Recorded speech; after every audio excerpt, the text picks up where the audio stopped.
So it's nice to have her here. And I'm really delighted to have this opportunity to speak to you. I'm Marcia Montenegro. This thing has stuck to everything except my shirt. It was on my napkin at dinner. And it's been on my scarf, it's been on my arm. It's like everywhere except my shirt. Well, so now we know who you are. Now you can tell. Thank you. So now it's working? I've never seen one like that. Okay. So I'll start again for the recording. This is Marcia Montenegro, and this workshop is Astrology and the Age of Aquarius, New Age Spiritual Revolution or Evolution. So you could read it both ways. And I'm very happy to have you here. I am a former professional licensed astrologer. I was an astrologer for 8 years professionally. I actually started 2 years earlier practicing on people and in order to learn. Then I took a 7-hour exam in the city of Atlanta. They actually had it set up, and the astrologers set this up with Congressman, at the time, Congressman White Fowler, who's now deceased. But they set it up because it was illegal. It was classified as fortune telling. And they said this isn't fair because we're not really, we're not doing fortune telling like the scam artist, and we're not making stuff up. This is a really valid, science. This is what the astrologers were saying. And they said what we'll do is we'll make a requirement. Let's make a requirement so that anybody who calls themselves an astrologer in the city limits has to prove they really know astrology. So that would keep out the scam artists. So what they did was they said, we'll have them take a test to prove that they know astrology. And they could either take the American Federation of Astrologers test, the AFA, or they could take the astrology exam set up in the city of Atlanta by the Board of Astrology Examiners, and the test was given through the city, and you had to go to City Hall to take the test. So you went to City Hall to take a 7-hour exam on astrology. And then the exams were sent to the astrologers on the Board of Astrology Examiners, and the astrologers graded it and then gave the results to the city. And then the city sent the letters out to the people that took the test. Now, okay, I wanted to give all that to you to give you an idea of how serious people who do astrology take it, and how they're not just making stuff up, and you can actually be tested on it. And I took that exam in 1983 and passed. Now, a little bit later, I was one of the 3 people on the Board of Astrology Examiners, and then I was on the board 4 years and chairperson for the last 3 years. And every time we gave the test, we gave it yearly. Each year, about half the people would fail. So only half the people that took it when I was on the board passed. Because it was hard. You had to know math. You had to know how to compute the chart mathematically without using a device. And so that meant you had to memorize the formulas, and you had to know how to interpret a chart. So that was the way astrology was. Now that's very unusual. I don't know any other city that's quite like that. Supposedly, I've heard Las Vegas has some kind of licensing requirement, but I don't know anything about it. So anyway, a lot of people don't know about that. And I happened to be living in Atlanta when I got interested, I was living there when I got into the New Age, and then into Eastern religions first. And then I'd always been interested in astrology, and so I started studying astrology because there were astrologers there who taught astrology. So I could even tell you more. I have to really cut back on what I want to say because I had a lot of interesting experiences as an astrologer. Now, what I want to focus on tonight, oh, and let me say one more thing. I have a ministry, Christian Answers for the New Age. The Lord, out of His mercy and graciousness saved me from from the New Age and astrology.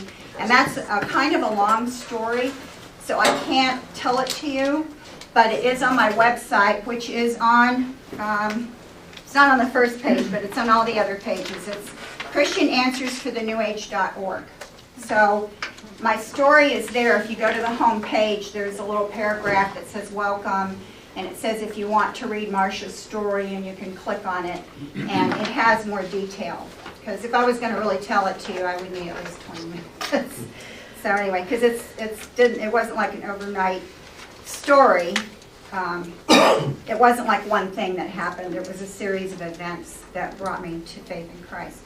And I did not want to be a Christian. I was not somebody who was tired of astrology or the New Age. I was not like wanting a relationship with Christ. I was not seeking God. I mean, I really didn't want to be, I actually didn't want to be a Christian, which is really strange. But it was very, it was like almost like it was kind of like God was, I don't know, it's like God's sense of humor, because I was so averse to becoming a Christian, and then I actually became a Christian. It's, I don't know, to me it's funny, but okay, I better stop talking. All right. So, astrology is extremely popular. Usually there's a consistent 33% or more belief in astrology when they do polls in the United States. And its popularity, of course, comes from birth dates tied to the zodiac signs. People love to read and learn about themselves. And astrology is part of other esoteric systems as well. It's used, you can be used with tarot cards. It's used in the Kabbalah. It's used with numerology, spell casting, and magical rituals. So it's kind of part of the whole occult scene. Now, these people who do other things like the Kabbalah or numerology may not be astrologers, but it's tied into it, so they know enough to use it usually. And by the way, I have an article on the Kabbalah on my website if you want to read more about that. I have lots of articles on my website, so that's one of the many. So these are the areas I want to address. Where does Western astrology come from? What is astrology? What is the astrological New Age worldview? What is the age of Aquarius and the response to that? And why are New Agers excited about it? And what does the Bible say about astrology? So the way astrology started, and we don't have real clear records on this. A lot of it is just from reading ancient documents. So the Bible addresses it. But it does. The word astrology is a modern word, so there isn't a Hebrew word for astrology. The Hebrew uses terms like dividing the sky up or monthly prognostication. So, you can tell they're talking about astrology, but there isn't like a Hebrew word for astrology, just to let you know. So it was a part of what we call astronomy, which of course did not really exist then either. It's a science. And what it was they were the one and the same thing.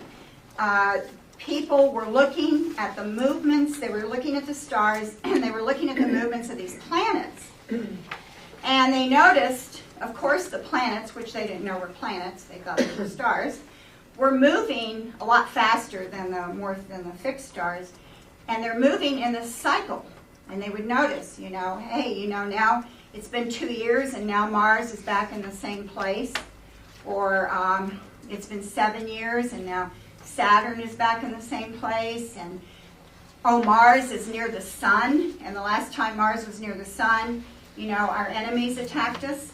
And they started correlating these positions and movements of the planets with things on Earth. But they believed that these planets, they often tied them to the pagan gods.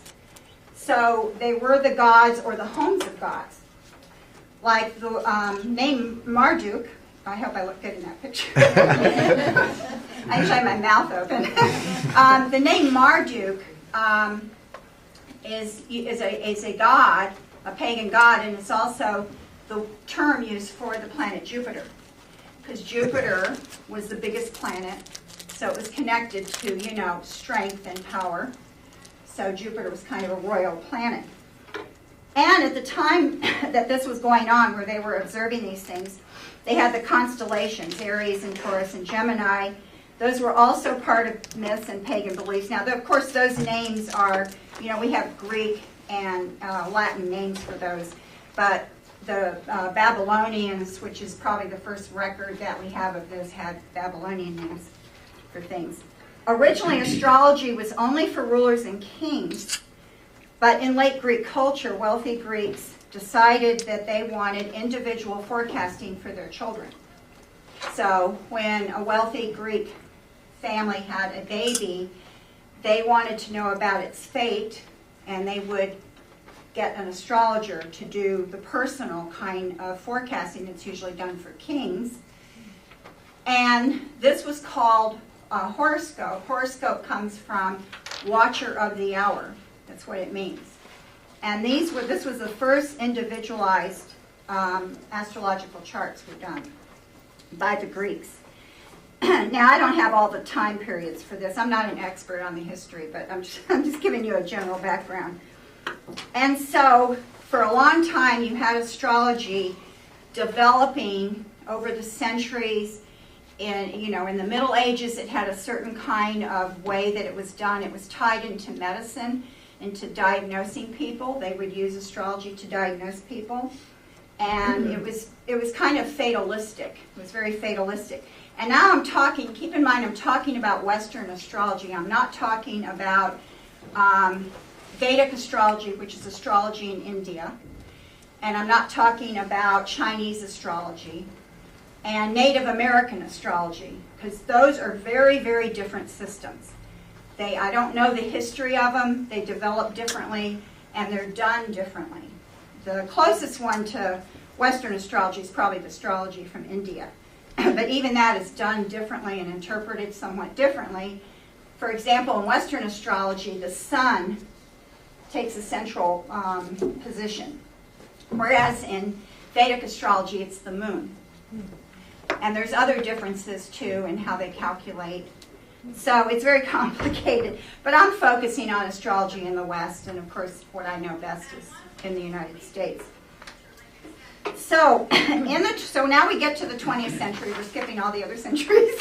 We're getting to the 20th century because this is more relevant. And so a lot of what astrology absorbed in the 20th century, it absorbed beliefs from theosophy, spiritualism, and Eastern beliefs coming to the West. And this included reincarnation and karma, an impersonal God force, spiritual evolvement through many lives. Now, not all astrologers necessarily have these views, and not all of them necessarily, for example, believe in reincarnation. You'll have astrologers who don't, who are just strictly interpreting the chart, and they're not putting reincarnation in it. There are astrologers who claim to be Christian. So, what I say here is not necessarily going to be true for everybody who does astrology, but this is generally true, and it's certainly true in the New Age, okay, which is what I was involved in. And theosophy, I don't know if, do all of you know what theosophy is? Does anybody know what theosophy is? Elena Petrovna Blavatsky. He knows the whole name. Yeah, the big book. Are you the only one that knows? Does anybody else know?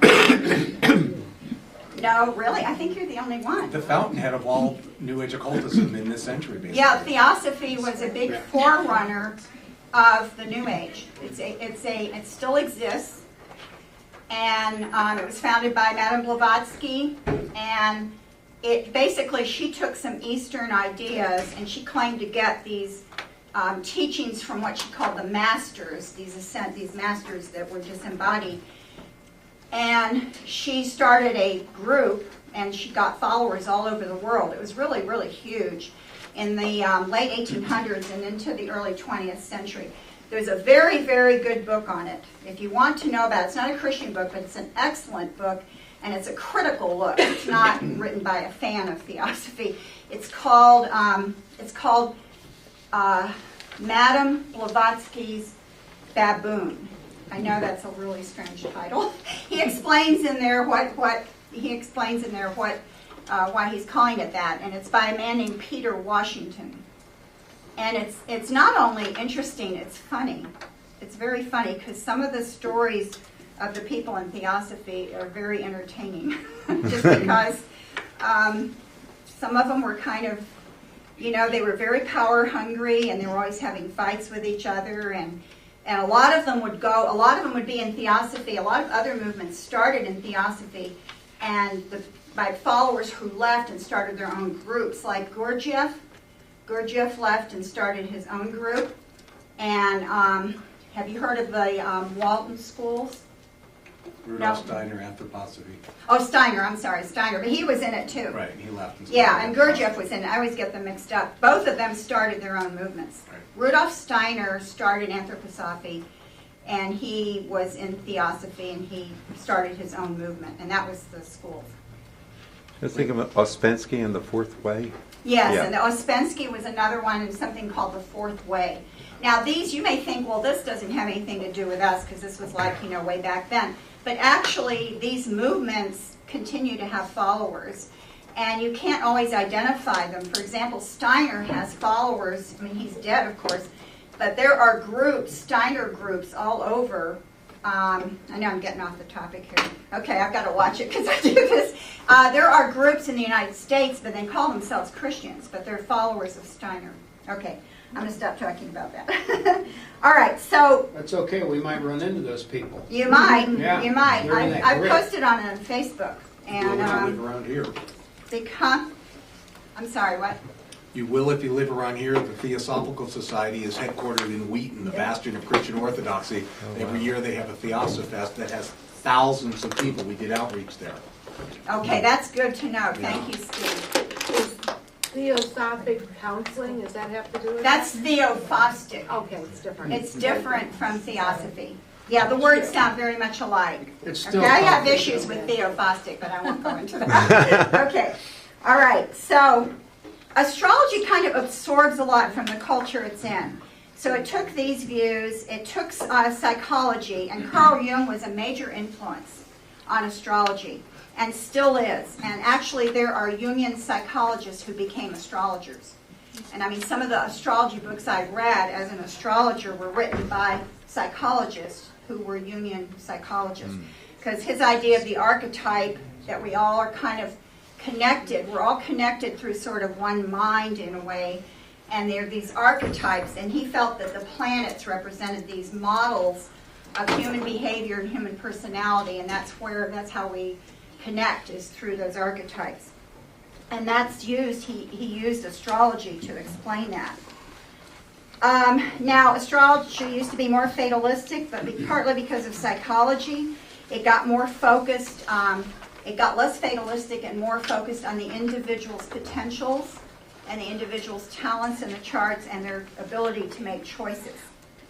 The outer planets, Uranus, Neptune, and Pluto, are usually interpreted as representations of a collective unconscious. In other words, because the outer planets move much more slowly. They don't move as fast as like Mercury, Mars, and Venus. And because they move more slowly, there's not a real measurable thing going on in the chart. I have sort of a representation of a chart here. I didn't put all the planets in, but so at your birth, okay, what happens is the planets are calculated to fall. They fall in a circle, and they're falling in this pattern, zodiac pattern. And you have Aries, Taurus. I just put Aries over here. It would depend on the time of day you're born. Aries, Taurus, Gemini, Cancer, Leo, and it goes on around. And then the planets might be, the sun might be over here. Okay, this is divided into 12, kind of like a pie, 12 pieces of the pie, but these are called houses.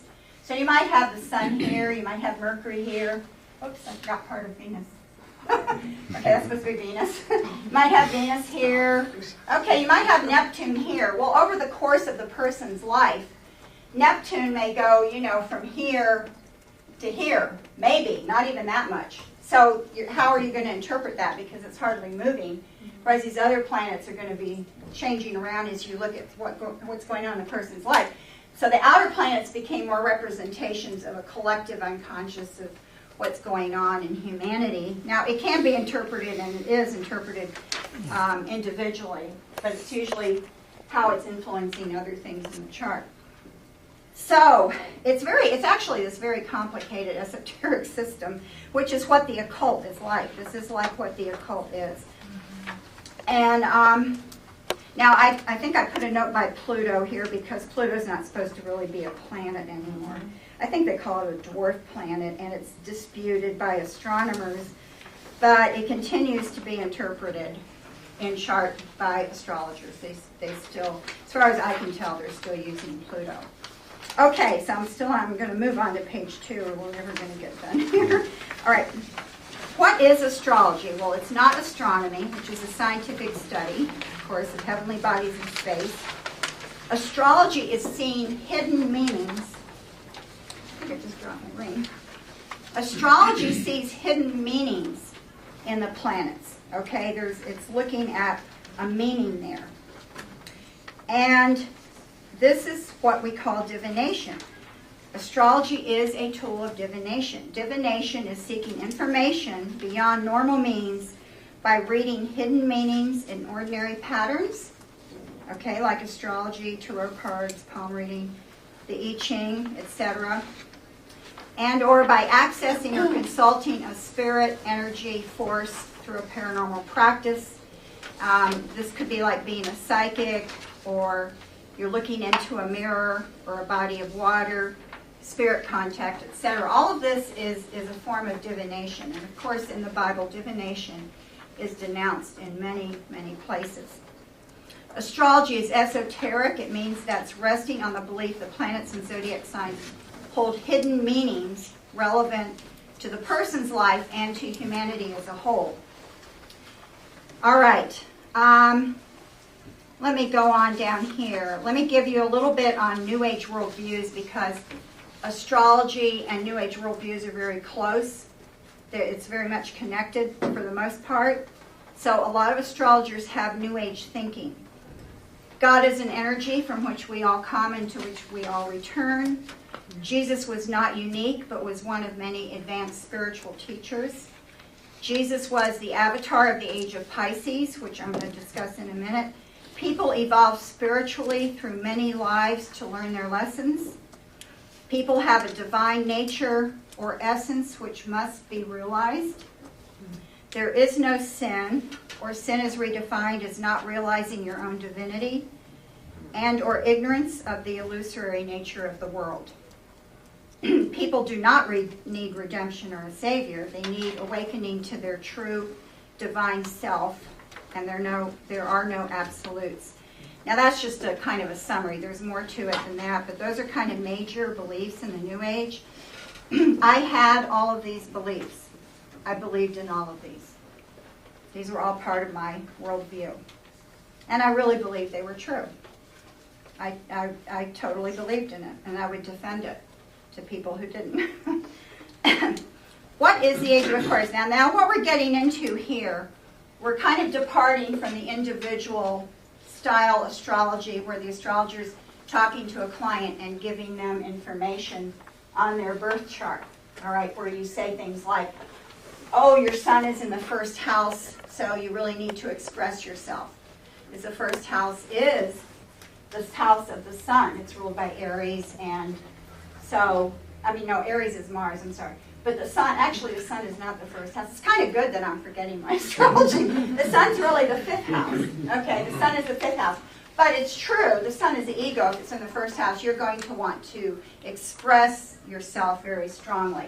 So that's the kind of thing an astrologer might say to somebody. Or they might say, oh, if Jupiter's up here, that means you really want to expand your horizons, so you want to study or you want to travel. These are just little examples I'm giving you. But now what we're getting into is something called the ages, or the Earth ages. And the age of Aquarius is an Earth age.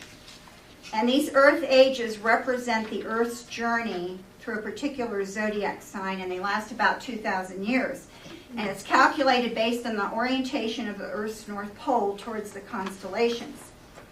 And due to the Earth's orbit and the astronomical data, these ages move through the zodiac in reverse order. So instead of Aries, Taurus, Gemini, the normal order of the zodiac, it's reversing. So we're going from Pisces, I I put Pisces down here. This isn't the normal place for Pisces. I was just doing a random thing. We're going, instead of going this way, we're going this way. So it was Taurus, then it was Aries, Pisces, now it's into the age of Aquarius. So that's what's happening. That's why Pisces is coming before Aquarius, which normally doesn't happen. And the age of Pisces began around the time of Christ's birth. And this is why Jesus is perceived as the avatar of the age of Pisces. I do have an article on this on my website called The Piscean Jesus, which is all about Jesus being the avatar of the age of Pisces and how to respond to this. Because there are lots of ways where it can look like he really fits the age of Pisces. Okay, like Pisces is a sign of the fish. Well, Jesus talked about fish a lot. The fish sign was used to represent Jesus Christ. You know, I mean, you can get these kind of superficial things that you pick up and say, see, that really fits Jesus as the avatar of the age of Pisces. Now, do you all know what an avatar is? I should stop and... You do? What is it? Do you want to say? Isn't it just like a representation, a visual representation? That's a computer terminology, yeah. But does anyone know the Hindu meaning? Do you know? Isn't it kind of like, it's like the same spirit just possessing like a different body, like that kind of idea? You've got the idea of it. You've got the idea of it. It's from Hinduism, and it's the incarnations of the god Vishnu. That's what an avatar is. And the New Age took that term before it was a computer term, and it took that term avatar, and in the New Age it means a spiritually evolved being who is able to manifest in a body on earth at will. And so Jesus is considered an avatar. Now, not by all astrologers, but this is very popular. And it's not just astrologers I'm talking about. I'm also talking about New Agers. This is a lot of New Agers have this view, and they may not know astrology very well at all. So, Jesus has this position as the avatar. And because Pisces is the last sign of the zodiac, it's seen as the sign of dissolution. Aries is the first sign. It's the beginning. It's the spark of fire. It's the spark of life that everything comes from. And then it goes through all the different stages. And when it gets to Pisces, it's the sign of dissolution, where the self dissolves into a universal connection to everything, into universal love. It's the opposite of Aries is seen as selfish. Pisces is seen as selflessness. You know, so unselfish, loving, universal love. So people say in the New Age, well, Jesus did teach love, and he taught this universal love. He came to show us the universal love of Pisces. He was teaching the essence of Pisces. So that's why he's the avatar of the age of Pisces. So they connect this teaching about love, and he sacrificed himself. Pisces is also the sign of sacrifice. So he sacrificed himself out of love. Now, they don't usually agree with the part about dying to atone for sins. It's more like this kind of, he was showing his love through this sacrifice. And that's very Piscean. So, what's the age of Aquarius? And most people probably agree that we are now in the age of Aquarius. It's not an overnight thing. It's sort of a process. But probably most people would say we're in here, at least the beginning of it. Now, these are characteristics of the age of Aquarius. Universal peace, brotherhood, and equality. People use special powers of the mind. Advanced technology runs everything smoothly. That's because Aquarius is ruled by the planet Uranus, which is connected to the Industrial Revolution when it was discovered. And the planet Uranus, so, is connected to invention and technology, as well as rebellion and nonconformity. So, there you go for technology.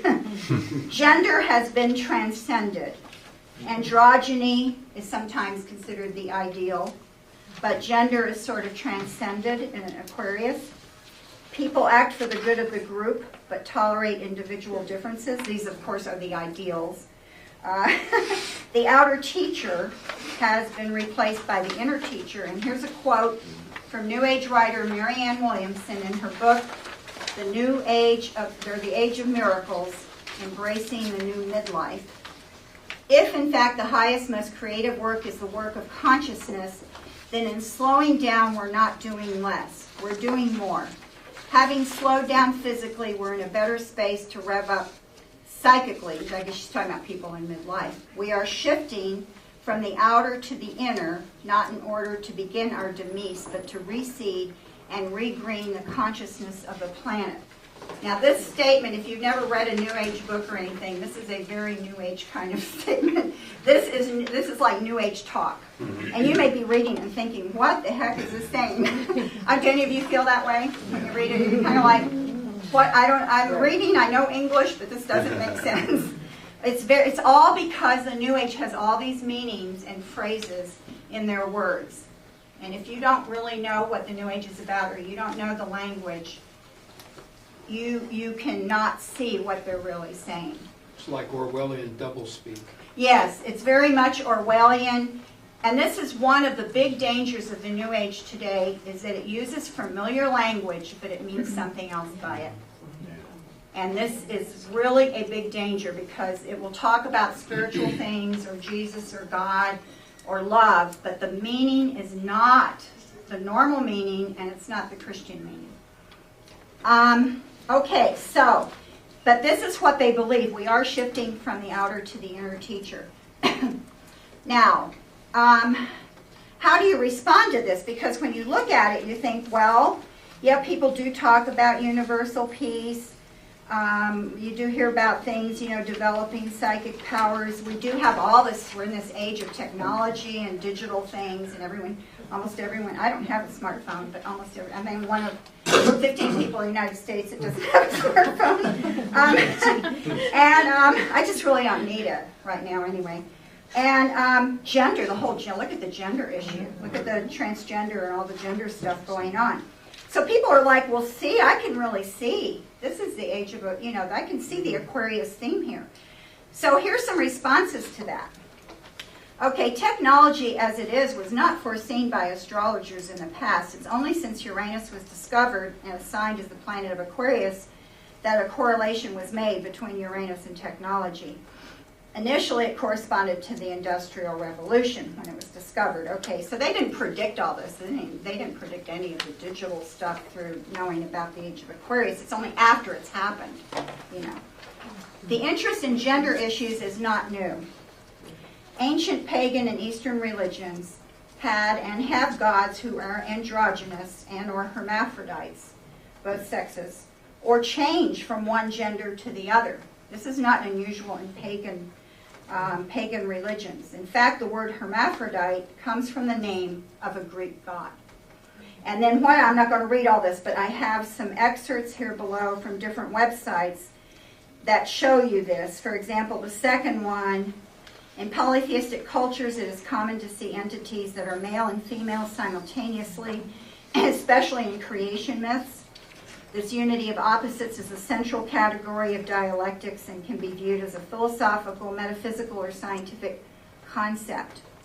And then the next one, in Hinduism, there's a deity, I'm not going to try to say the name, that is half Shiva, half Shakti. Shiva's male and Shakti's female, represents the inseparable masculine and feminine energies that are the roots of creation. And I have another one that's from China. And in fact, there's a Wikipedia page called LGBT Themes in Mythology. So there you go, right there. And then I just have some more quotes there that you can look at if you want, to show that it's not like this is suddenly a new thing that we're thinking about these gender things, that people aren't really any gender, or they can be any gender they want. This is not a new idea. The male-female characteristics are part of a concept called polarity found in many pagan beliefs, including astrology. This is often represented by the yin-yang symbol, which symbolizes opposites as complementary and eventually becoming one, light and dark, male-female, white magic, black magic, etc. And in fact, the Egyptian Ankh, the symbol of the Ankh, which looks kind of like a cross, also symbolizes male and female. So this whole male-female polarity and male-female as one is an occult concept. It's very common in the occult to find this idea. And polarity is in astrology because they say the signs that are opposite each other, like Aries and Libra, are opposite in the zodiac. And Aries is self and Libra is partnership, like marriage. So you have self and you have the other, being with the other. So they're opposite. But astrology says that this is also, they're two sides of the same coin. So this concept you find throughout the occult. Special powers of the mind, like ESP and psychic abilities, have been a part of history, just under different names. You have the third eye. Someone is Fae. They have the sixth sense. You had oracles. You had the Greek oracle at Delphi, etc. Nothing characterizing the age of Aquarius is actually new. It is merely a rebooting, a reappearance of ancient pagan spirituality in new forms. Now, that's my opinion. Okay, nobody in authority said that. Just me. So that is my view. I mean, other people, I think, agree with me, but that's my view on this. Because this is how I would respond to somebody who was trying to prove to me we were in the age of Aquarius. I wouldn't try to do it as an argument or tear them down. I'd just be like, well, let me give you my response to that. What about this? What about that? Now, I have these other things here about astrology that don't really relate to the age of Aquarius. How much time do I have? Does anybody know? 7:30. I have till 7:30? Okay, is the plenary talk at 7:45? Okay, thank you. Gives me a good idea how to pace myself. Are you all wondering about the Magi? Yep. Okay. Okay, I will talk about it, and I want to allow time for questions too, so I'll stop here soon to take questions in maybe 10 minutes. Now, the Magi are wise men. They did most likely study the stars, astronomy and astrology, which, like I said, were the same thing. But think about this, because I get asked about this question a lot. That's why I'm discussing it. People always say, well, what about the Magi? Weren't they astrologers? So doesn't that mean astrology is okay? So that's a question I get. Well, first, the star led the Magi to King Herod, right? Not to Jesus. And then Herod is told of Micah's prophecy about the birth of Messiah in Bethlehem. And so now Herod and his advisors are made accountable to God for knowing this. Now they know. Here's the prophecy, and here are these people coming to seek this king. So God made them accountable for this. Then verse 9, the star went on before them until it came and stood over where the child was. Now I don't know Greek, so maybe there are different ways of seeing that, but to me, it's, a star or planet cannot lead someone to an exact specific spot or stand over that spot. Some believe the star was actually the Shekinah, the supernatural light that revealed the glory of God. So the glory of God had rested on the Christ child, who was the human dwelling of God's presence. And of course, John says Jesus came and tabernacled among us. And you have the parallel, of course, is a tabernacle in the wilderness, and you have the Shekinah, the glory of God that rested on that. So now here's Jesus. It's a parallel. I did not think of this. I heard this in a sermon on the radio when I was a new Christian, and I was sort of grappling with this issue because I had been an astrologer just a short time before. So I'm like, yeah, what about the Magi, And I heard this really good sermon from a preacher, and I am not sure who it was. I think it was Ironside, but I'm not sure, so I can't say it was him. It was some preacher who has been dead for a while, and I happened to hear they had some old radio shows from him. And I thought, wow, that really makes sense. And I think it makes sense. So that's my view. That's how I answer that question. And of course, the Magi's worship of Jesus foreshadowed the Messiah coming for the Gentiles as well as the Jews, which is a theme in Matthew. And the Magi story is only in Matthew. It's not in the other Gospels. And what does the Bible say about astrology? There are people who say astrology is a gift from God, people who do astrology, and say that they believe in God or say they're Christians say this. Jean Dixon used to say this, who had horoscope columns in newspapers all over the country, but she was actually a psychic. She was not an astrologer. Well, first of all, James 1:17 says every good and perfect gift comes from God, not every gift. And many quote Genesis 1:14. Let there be the lights in the expanse of heavens to separate day from night, and let them be for signs and for seasons and days and years. And they interpret that as zodiac signs. Well, no, that's not what it means, because the context is clearly not about that, and the word there used for signs cannot mean zodiac signs. This shows it's used for timing, it's used for light, it's marking time and seasons, and it could also be miraculous signs, such as when the sun was darkened in Egypt, the second coming of Christ, the day of the Lord, the language about the sun being darkened, the moon turning into blood, and the stars falling. So there's a lot of different ways that this word could be used, but it has not with zodiac signs. Astrology is divination, prevents one from seeking God's counsel. And Isaiah 47 is probably one of the strongest passages against astrology. It actually is denouncing all occult arts. And it's talking about Babylon. And it's a prophecy against Babylon and denounces astrology in verses 13 to 15. And then there's several passages condemning the worship of the heavenly host and constellations.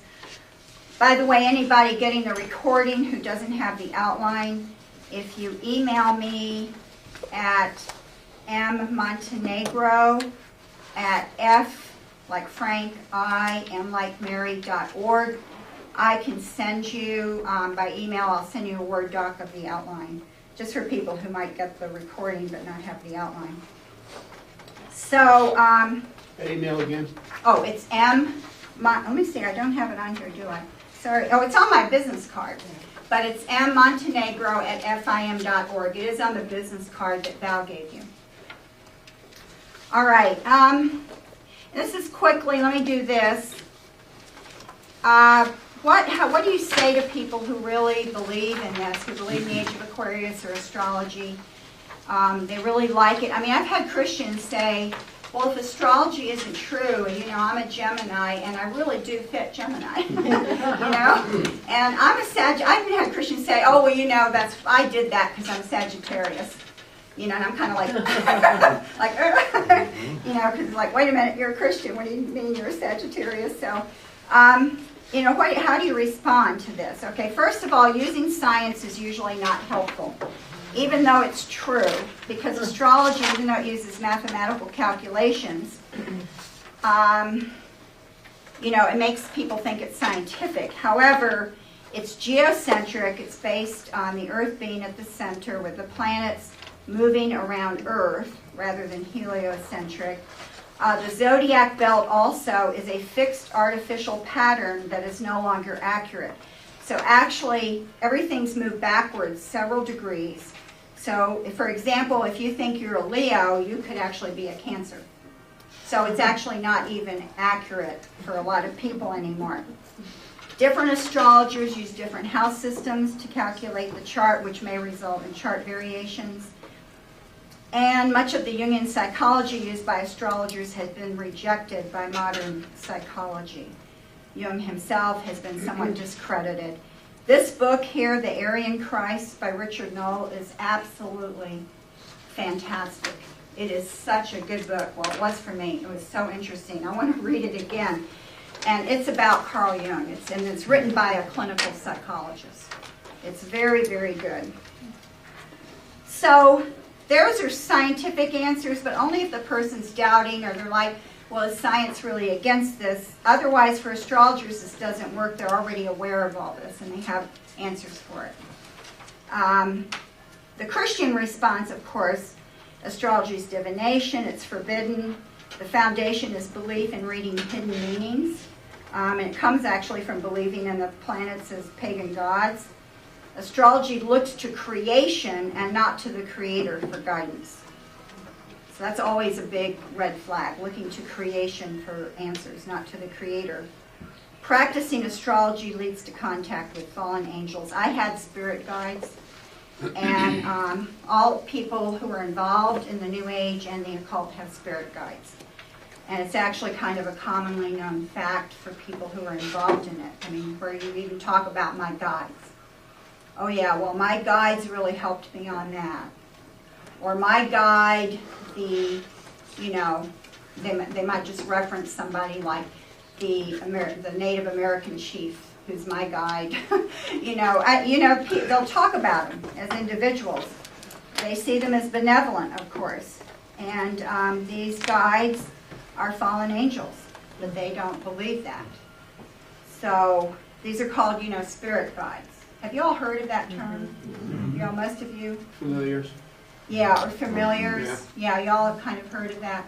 It's very common to have guides, and I would feel sometimes when I was doing the chart, I would start, I would look at the chart, and kind of certain things would jump out at me, and I would start talking, and then as I was talking, it was kind of like I don't know how to explain it, but it's like I kind of got pulled into the chart, and I would just feel led, is the best way I know how to put it. I would feel guided through the chart, and it's like there was something going on. It was like an energy between me and the chart, and it was like this flow. And things would come to my mind, and sometimes I'd see things about the person. So sometimes I would know things supernaturally about them that you couldn't really get from the chart, but it happened during the chart reading. And it wasn't something I could have known any other way. So there is a demonic element to astrology. It's not just that it's false, and it's not just that God denounces it, it's demonic. And in Acts 16, when Paul and Barnabas encountered the woman with a spirit of divination, and then, Paul rebukes her, and he casts the demon out from her. Now, I don't think we should conclude from this that everyone who does divination is possessed. I don't think that's the point of the passage. I think the point of the passage, there's several things going on there, but I think one of the points of the passage is that it shows there's a demonic element to divination, that there is something there that's demonic.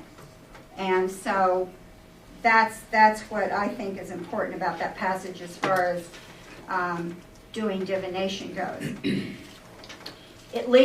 Doing astrology leads to a worldview opposed to the biblical worldview.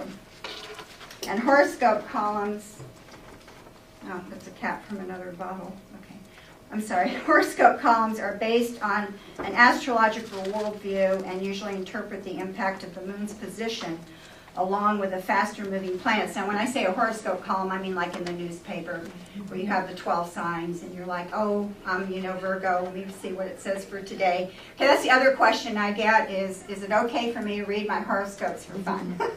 Can I read my horoscope column in the magazine or the newspaper for fun?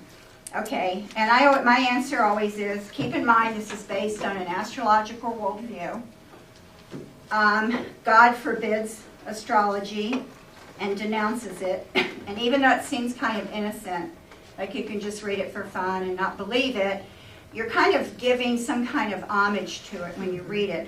Plus, you could be reading it every day for fun, and one day it might be accurate. And then you start getting interested. Then the next day you think, I just want to see what it says for today, because it was right. Yesterday it told me I'd get a letter from an old friend, and I did. I want to see what it says today. Now, I have talked to people who ended up going to an astrologer because the horoscope column got them hooked. And they started wanting to know more. It was like, well, reading these little things, these little tidbits every day is not enough for me. I want more information. So it can lure some people on that path. I have some resources here. Of course, my website. I have an article called "Horoscopes to Read or Not to Read," and the Piscean Jesus, an article on astrology. I have a chapter on astrology in my book, Spellbound: The Paranormal Seduction of Today's Kids, which you can't get from the publisher anymore. You get it from sellers, like on Amazon. I have a chapter on it in a book called Global Wizardry, which is actually a very good book. It's very interesting. I have an entry in this other book. Anyway, you can see what I have here. So basically, what I was trying to show you is what astrology is, the worldview there. The Age of Aquarius seems so exciting. It's kind of like a counterfeit of the Christian expectation of Christ. You know, we have this hope, which is a sure thing. It's not just hoping like a secular hope. It's hope in the Bible, is the biblical terms in the New Testament means it's a sure thing. It's an expectation. It's more than a hope of Jesus' return and knowing the ending of the story, so to speak. So this is like a counterfeit hope because they see it in this very positive light, this Age of Aquarius, that things will be better. There'll be this peace. There'll be this brotherhood. We'll transcend these boundaries. You know, we'll use these special powers. So it's this counterfeit hope. And of course it's based on lies. It's based on something that's false. So we want people, you know, if you talk to someone who's not a Christian, who is into astrology, you can find out a little bit maybe why they like astrology, but I would urge you not to focus that much on denouncing astrology to a non-Christian as using it as a platform for talking about who Jesus is.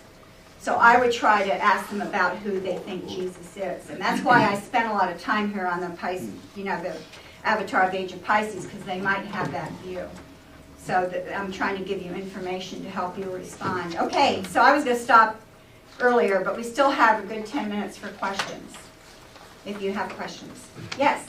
So when you were having those experiences, are demonic experiences or fluid experiences?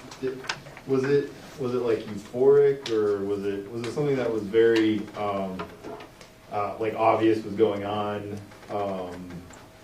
Yeah, it was euphoric, yes. Okay. Yes, I felt connected to the chart. I felt a connection there. See, it wasn't to the person I was talking to. Like if I was doing his chart there, or your chart. It wasn't like I was connected to you. I was connected to your chart. And so I'm reading the chart for this person, and it's this connection here, it's not here.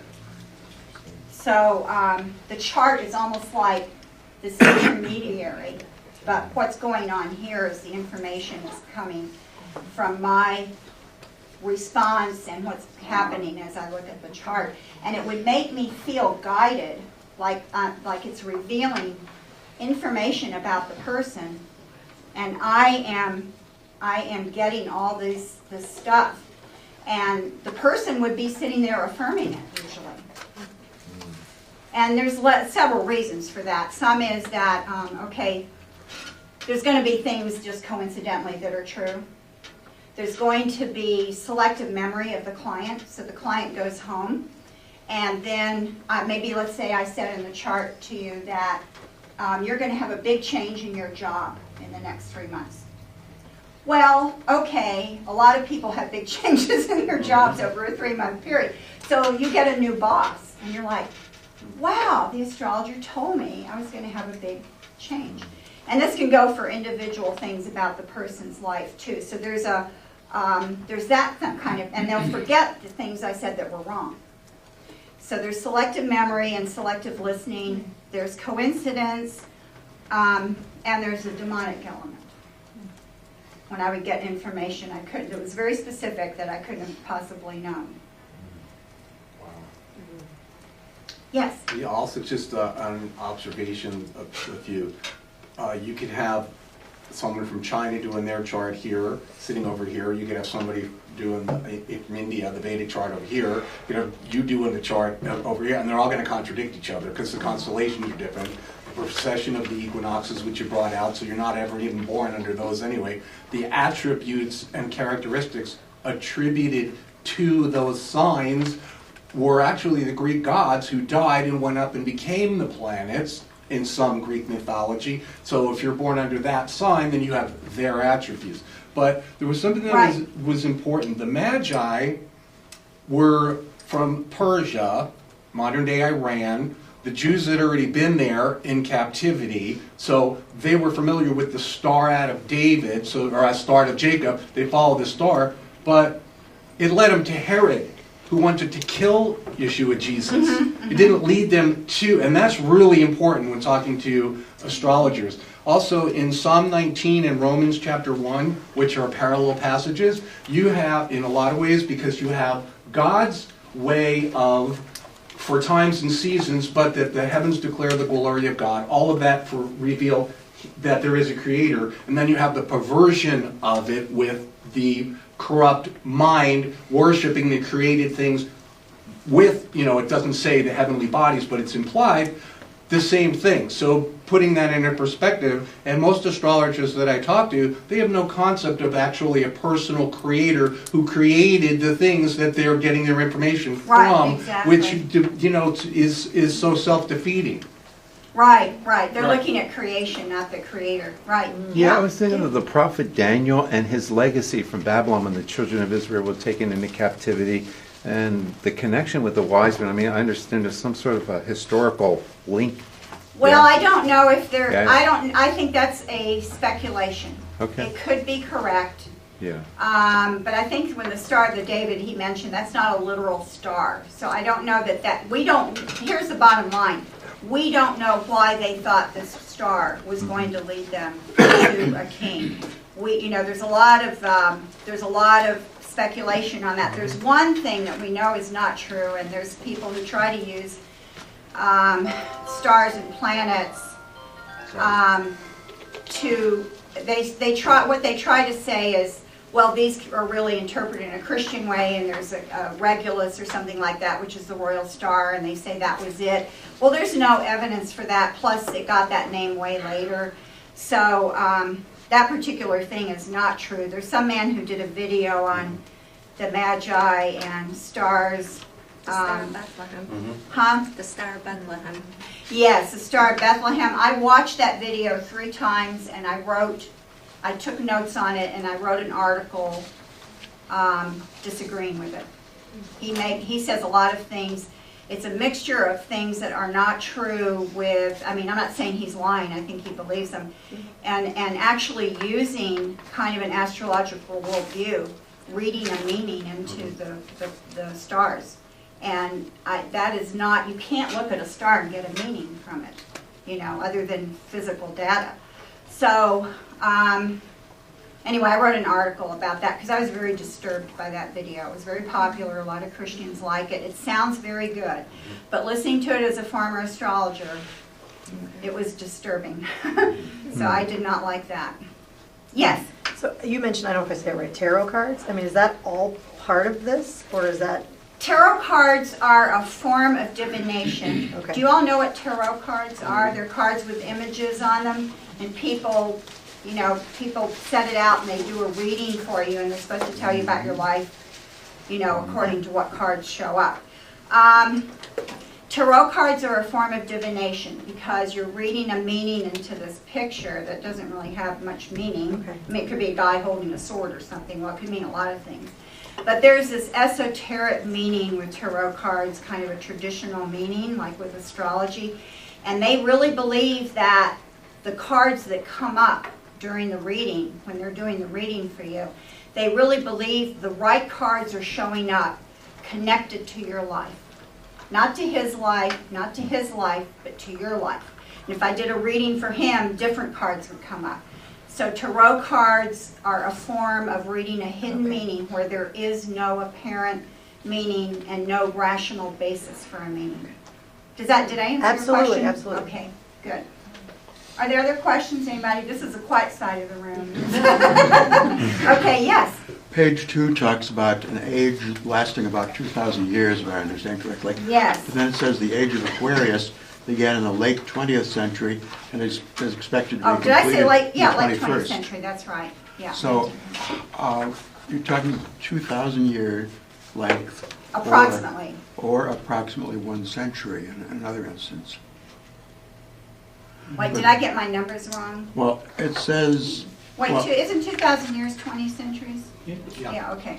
yeah, Because I can be wrong about well, things no, like you're that. talking about- no, but it says that beginning in the 20th century and ending in the 21st.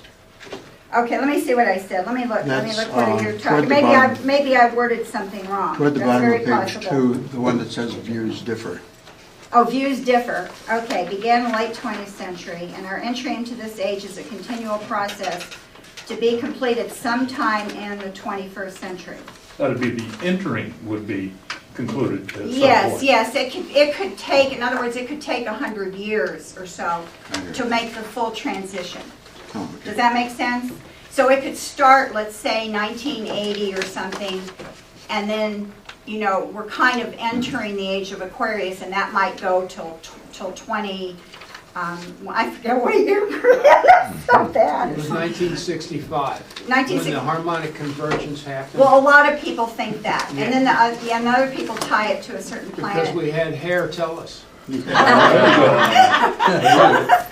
yeah, because we're entering the age of Aquarius, right? How many of you know that song? I bet people under 35 don't know it. I bet you all don't know it, you people under 35. Who's over 35 in this room? Okay, do you all know about the age of Aquarius? Oh, yeah. Okay, so the people didn't shaking their heads. Okay, there was a musical called Hair. And one of the big popular songs from that movie, it was kind of a hippie type thing, and not a movie, a musical. And one of the songs was, this is the age, I can't sing, this is a dawning of the age of Aquarius, age of Aquarius. And the words don't even really make sense. Like when Jupiter aligns with Mars and something enters the first house. I mean, it doesn't make any sense, but. The fifth dimension. The fifth dimension, thank you. I couldn't remember the group. It was the fifth dimension, which was a really big group then. And, but that song kind of became part of the cultural milieu, and people would say, oh, it's the age of Aquarius, or, you know, the song was played a lot. It was very popular. And so people still refer to it. So yeah, you could have the age of Aquarius starting somewhere in the late 20th century and taking 100 years. And it really views vary among astrologers, and they use different markers for determining that, and their own views. So. And you can tell we're actually in it now because there's so much love and peace and harmony and no war, and we're so much more evolved and gentle and kind and sweet and loving towards one another, right? The world is just getting better and better and better. Well, you know what? One of the other views of the New Age is there's going to be earth changes. Yeah. Big earthquakes and disasters on Earth that will take away people who are not ready to evolve spiritually. Weeding out the children. The spiritually evolved people, or the people ready to evolve, will be left, and that's when you can have the brotherhood and peace. And we haven't had the big earth changes yet. Okay, any more final quick questions? Anything? Yes. I was saying, that you brought up the harmonic convergence, well, he did. Yeah. 1988, would you, because of the younger ones, what happened in 1988 with the Or vortex? was it 86? I think it was 88, or maybe 86, but the vortexes and these special places. The harmonic convergence was when these certain planets were aligned a certain way, and I can't even remember now how they were aligned. And it was a very widespread belief that at the time of the harmonic convergence, there was a shift in consciousness on the earth. It was like something opened up so that this higher understanding would enter people who were ready for it. And a lot of people had different, ways of putting it, or different interpretations. This is how I and the man I was married to at the time actually, and people went to certain places that were considered places of special energy Sedona? to observe the harmonic convergence. And we lived in Atlanta at that time, in Athens, Georgia, where the University of Georgia is, which is only an hour or so from Atlanta. There's a little mini Stonehenge. Yeah. And Stonehenge, of course, is considered very, New Agers love it in England. And some mysterious man had come to the town, I'm not sure when, 10 or 20 years before, and had built this strange little Stonehenge place, and it had these sayings on the side of it that I can't, about humanity. And it's very New Agey. And so we heard some people were going to gather there the morning of this day of a harmonic convergence, and you had to be there before sunrise. And we went to a motel in Athens, got up early, and our son, poor little Jeffrey, was, I think he was about 5. He was 5 years old, and he was half asleep. And we drove out to this farm land where this little mini Stonehenge was, and there was about 50 or 60 people there. And it was, the sun hadn't come up, and everybody sat there and meditated until the sun came up. And then people had brought snacks, and we all shared snacks. And that was observing the harmonic convergence. And you were supposed to meditate so that you could kind of focus on the energy coming in. It was a really, really big deal. I remember that. Very big And deal. Sedona was a big, it was a lot of coverage. Sedona's so New Age. And Ojai, California. Ojai. And there's a lot of New Age places, Boulder, and they're all now New Age is mainstream. That could be another talk, but I've got to stop. So thank you very, very much.